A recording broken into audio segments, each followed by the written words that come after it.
तो क्या कहा था भारतीय जनता पार्टी ने आज से कुछ महीनों पहले कि राकेश टिकैत की चमड़ी उधेड़ देंगे, बक्कल उतार देंगे। ये योगी जी हैं, बक्कल उतार देवा करें, कहा था ना ऐसा कुछ। आज वही राकेश टिकैत किसान महापंचायत के बहाने से लखनऊ में धावा बोल रहा है। सीधा सवाल आज राकेश टिकैत पूछना चाहेंगे कि भैया जो चमड़ी उधेड़ने वाले लोग वो कहां हैं।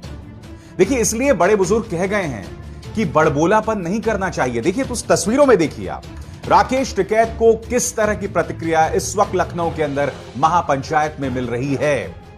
यह तस्वीर अपने आप में बहुत कुछ कहती है। यह तस्वीर सीधी चुनौती है मुख्यमंत्री आदित्यनाथ को, क्योंकि मुख्यमंत्री आदित्यनाथ और उनका पूरा प्रचार तंत्र राकेश टिकैत के खिलाफ एक बहुत ही ज्यादा आक्रामक रुख अपनाया हुआ था। राकेश टिकैत उस वक्त भी नहीं झुका था और आज भी नहीं झुका है। उस एक शाम ने राकेश टिकैत की रुदाली, जिसका मजाक उड़ाया था मीडिया से लेकर बीजेपी के प्रचार तंत्र ने, यह तस्वीर याद है कि नहीं आपको?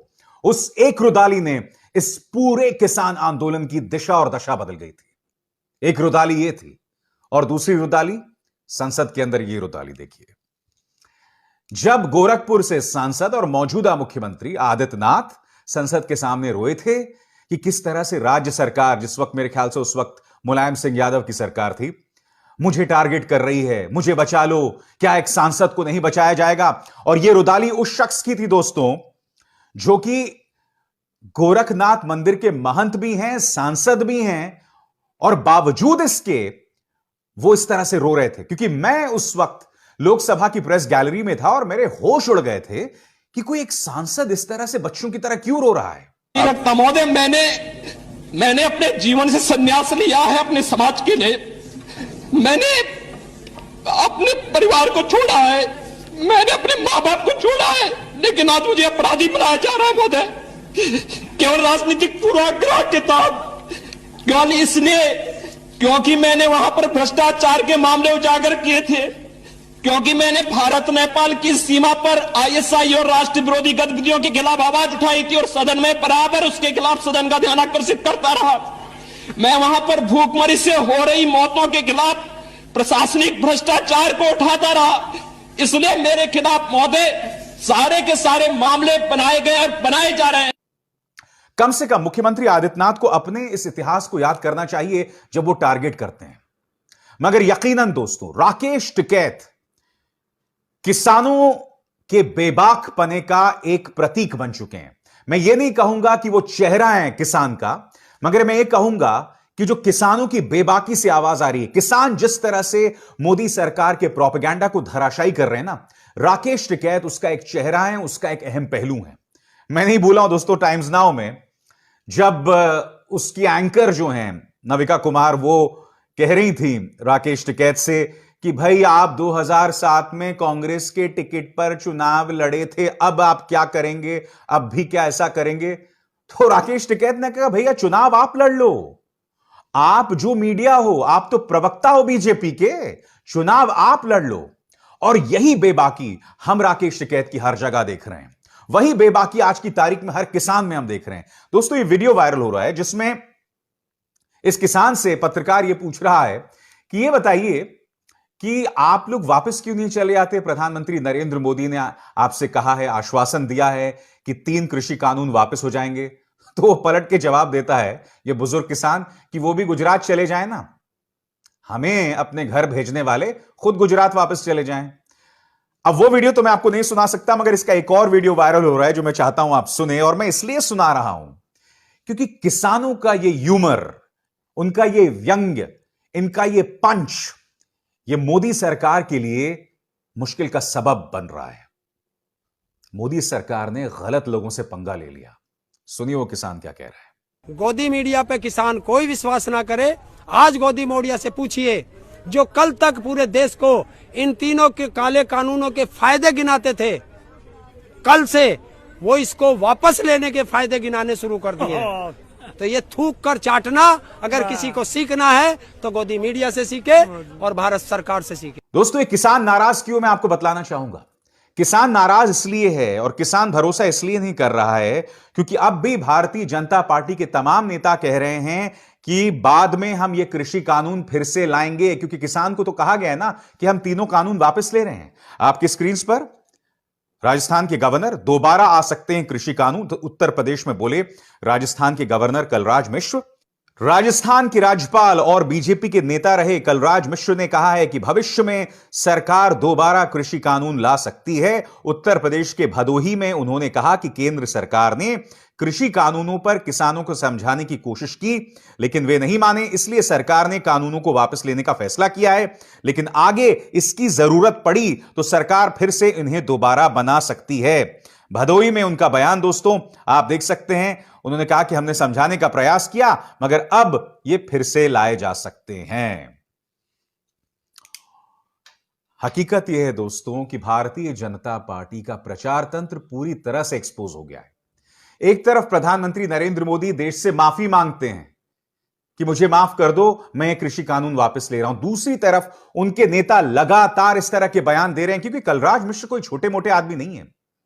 कलराज मिश्र गवर्नर हैं और ये इस तरह का बयान दे रहे हैं कि नहीं, हम ये वापस ला सकते हैं। किसान ये भी नहीं भूला है कि जब संसद के अंदर राहुल गांधी श्रद्धांजलि दे रहे थे मारे गए किसानों को, तो बीजेपी के सांसदों ने किस कदर मजाक उड़ाया था। वो याद है कि नहीं आपको, या देखना चाहेंगे आप? देखिए। किसान का मुद्दा भी बजट का मुद्दा है, आप उनका आदर कीजिए। कि जो 200 किसान शहीद हुए, उनको इन लोगों ने श्रद्धांजलि नहीं दी। मैं सब सांसदों से कहना चाहता हूं, मैं अपने भाषण के बाद 2 मिनट शहीदों के लिए मौन रहूंगा। आप मेरे साथ खड़े हो जाइए। और दूसरी तरफ दोस्तों, सिर्फ भ्रामक बयान देना, जनता में भ्रम पैदा करना, क्योंकि वो जानते हैं कि उत्तर प्रदेश में मुश्किल में पड़े हुए हैं, तो किसी तरह से या तो उत्तर प्रदेश की जनता को गुमराह किया जाए, या फिर कुछ ऐसे मुद्दे बनाए जाएं, क्रिएट किए जाएं, उनकी संरचना की जाए कि जनता का ध्यान असली मुद्दों से भटक सके। अब आपके सामने प्रधानमंत्री कार्यालय में कार्यरत मंत्री जितेंद्र सिंह क्या कह रहे हैं।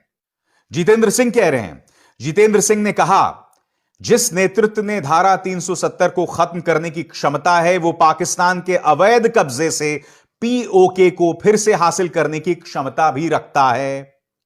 यानी कि अब कश्मीर के अंदर एक नया शिगुफा भाजपा सरकार जो है वो छेड़ रही है। प्रधानमंत्री कार्यालय में कार्यरत कह रहे हैं, हम पीओके को हासिल करेंगे।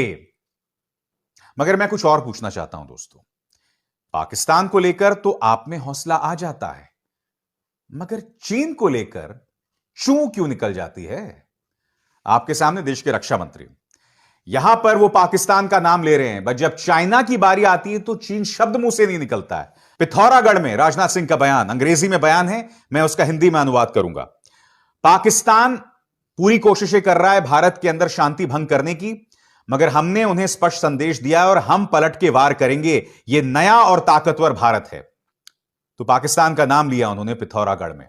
अब जब चीन की बारी आई दोस्तों, मुद्दा था UN convention on law of the sea. यहां पर वो चीन की आलोचना कर रहे थे, मगर दिलचस्प बात यह है दोस्तों कि उन्होंने चीन का नाम तक नहीं लिया। आपके स्क्रीन पर defence minister Rajnath Singh took a veiled dig at China at INS Visakhapatnam's commissioning ceremony. Singh said some irresponsible nations are coming up with wrong definitions of the UN Convention on the Law of the Sea. जैसे कि आप जानते हैं कि law of the सी यानी कि समुद्र के कानून पर चीन का रवैया बहुत ज्यादा आक्रामक है। चीन का बहुत ही साम्राज्यवादी रवैया है, वो चीजों पर कब्जा करना चाहता है। तो इस पर रक्षा मंत्री का बयान है, मगर उन्होंने चीन का नाम नहीं लिया। मगर कुछ देर पहले आपने देखा पाकिस्तान का बदसूर नाम ले रहे हैं। हकीकत यह है दोस्तों कि भाजपा चाहे जितनी भी कोशिश करे, मुद्दों से आप नहीं भटका सकते। तो क्या कहा था भारतीय जनता पार्टी ने आज से कुछ महीनों पहले कि राकेश टिकैत की चमड़ी उधेड़ देंगे, बक्कल उतार देंगे। ये योगी जी हैं, बक्कल उतार देवा करें। कहा था ना ऐसा कुछ। आज वही राकेश टिकैत किसान महापंचायत के बहाने से लखनऊ में धावा बोल रहा है। सीधा सवाल आज राकेश टिकैत पूछना चाहेंगे कि भैया जो चमड़ी उधेड़ने वाले लोग वो कहां हैं? देखिए, इसलिए बड़े बुजुर्ग कह गए हैं कि बड़बोलापन नहीं करना चाहिए। देखिए तो उस तस्वीरों में देखिए आप, राकेश टिकैत को किस तरह की प्रतिक्रिया इस वक्त लखनऊ के अंदर महापंचायत में मिल रही है। यह तस्वीर अपने आप में बहुत कुछ कहती है। यह तस्वीर सीधी चुनौती है मुख्यमंत्री आदित्यनाथ को, क्योंकि मुख्यमंत्री आदित्यनाथ और उनका पूरा प्रचार तंत्र राकेश टिकैत के खिलाफ एक बहुत ही ज्यादा आक्रामक रुख अपनाया हुआ था। राकेश टिकैत उस वक्त भी नहीं झुका था और वो आज भी नहीं झुका है। उस एक शाम ने राकेश टिकैत की रुदाली, जिसका मजाक उड़ाया था मीडिया से लेकर बीजेपी के प्रचार तंत्र ने, यह तस्वीर याद है कि नहीं आपको? उस एक रुदाली ने इस पूरे किसान आंदोलन की दिशा और दशा बदल गई थी। एक रुदाली ये थी और दूसरी रुदाली संसद के अंदर ये रुदाली देखिए। जब गोरखपुर से सांसद और मौजूदा मुख्यमंत्री आदित्यनाथ संसद के सामने रोए थे कि किस तरह से राज्य सरकार, जिस वक्त मेरे ख्याल से उस वक्त मुलायम सिंह यादव की सरकार थी, मुझे टारगेट कर रही है, मुझे बचा लो, क्या एक सांसद को नहीं बचाया जाएगा। और यह रुदाली उस शख्स की थी दोस्तों, जो कि गोरखनाथ मंदिर के महंत भी हैं, सांसद भी हैं, और बावजूद इसके वो इस तरह से रो रहे थे। क्योंकि मैं उस वक्त लोकसभा की प्रेस गैलरी में था और मेरे होश उड़ गए थे कि कोई एक सांसद इस तरह से बच्चों की तरह क्यों रो रहा है। महोदय, मैंने अपने जीवन से संन्यास लिया है अपने समाज के लिए। मैंने अपने परिवार को छोड़ा है, मैंने अपने माँ बाप को छोड़ा है, लेकिन आज मुझे अपराधी बनाया जा रहा है महोदय, केवल राजनीतिक पूर्वाग्रह के तहत। केवल इसलिए क्योंकि मैंने वहां पर भ्रष्टाचार के मामले उजागर किए थे, क्योंकि मैंने भारत नेपाल की सीमा पर आईएसआई और राष्ट्र विरोधी गतिविधियों के खिलाफ आवाज उठाई थी और सदन में बराबर उसके खिलाफ सदन का ध्यान आकर्षित करता रहा। मैं वहां पर भूखमरी से हो रही मौतों के खिलाफ प्रशासनिक भ्रष्टाचार को उठाता रहा। इसलिए मेरे खिलाफ महोदय सारे के सारे मामले बनाए गए और बनाए जा रहे हैं। कम से कम मुख्यमंत्री आदित्यनाथ को अपने इस इतिहास को याद करना चाहिए जब वो टारगेट करते हैं। मगर यकीनन दोस्तों, राकेश टिकैत किसानों के बेबाकपने का एक प्रतीक बन चुके हैं। मैं ये नहीं कहूंगा कि वो चेहरा है किसान का, मगर मैं ये कहूंगा कि जो किसानों की बेबाकी से आवाज आ रही है, किसान जिस तरह से मोदी सरकार के प्रोपेगेंडा को धराशायी कर रहे हैं ना, राकेश टिकैत उसका एक चेहरा है, उसका एक अहम पहलू है। मैं नहीं भूला हूं दोस्तों, टाइम्स नाउ में जब उसकी एंकर जो हैं नविका कुमार, वो कह रही थी राकेश टिकैत से कि भाई आप 2007 में कांग्रेस के टिकट पर चुनाव लड़े थे, अब आप क्या करेंगे, अब भी क्या ऐसा करेंगे? तो राकेश टिकैत ने कहा भैया चुनाव आप लड़ लो, आप जो मीडिया हो, आप तो प्रवक्ता हो बीजेपी के, चुनाव आप लड़ लो। और यही बेबाकी हम राकेश टिकैत की हर जगह देख रहे हैं। वही बेबाकी आज की तारीख में हर किसान में हम देख रहे हैं। दोस्तों, ये वीडियो वायरल हो रहा है जिसमें इस किसान से पत्रकार ये पूछ रहा है कि ये बताइए कि आप लोग वापस क्यों नहीं चले आते? प्रधानमंत्री नरेंद्र मोदी ने आपसे कहा है, आश्वासन दिया है कि 3 कृषि कानून वापस हो जाएंगे। तो वो पलट के जवाब देता है ये बुजुर्ग किसान कि वो भी गुजरात चले जाएं ना, हमें अपने घर भेजने वाले खुद गुजरात वापस चले जाएं। अब वो वीडियो तो मैं आपको नहीं सुना सकता, मगर इसका एक और वीडियो वायरल हो रहा है जो मैं चाहता हूं आप सुने, और मैं इसलिए सुना रहा हूं क्योंकि किसानों का ये ह्यूमर, उनका ये व्यंग्य, इनका ये पंच, ये मोदी सरकार के लिए मुश्किल का सबब बन रहा है। मोदी सरकार ने गलत लोगों से पंगा ले लिया। सुनिए वो किसान क्या कह रहा है। गोदी मीडिया पे किसान कोई विश्वास ना करे। आज गोदी मीडिया से पूछिए, जो कल तक पूरे देश को इन तीनों के काले कानूनों के फायदे गिनाते थे, कल से वो इसको वापस लेने के फायदे गिनाने शुरू कर दिए। तो ये थूक कर चाटना अगर किसी को सीखना है तो गोदी मीडिया से सीखे और भारत सरकार से सीखे। दोस्तों, ये किसान नाराज क्यों, मैं आपको बतलाना चाहूंगा।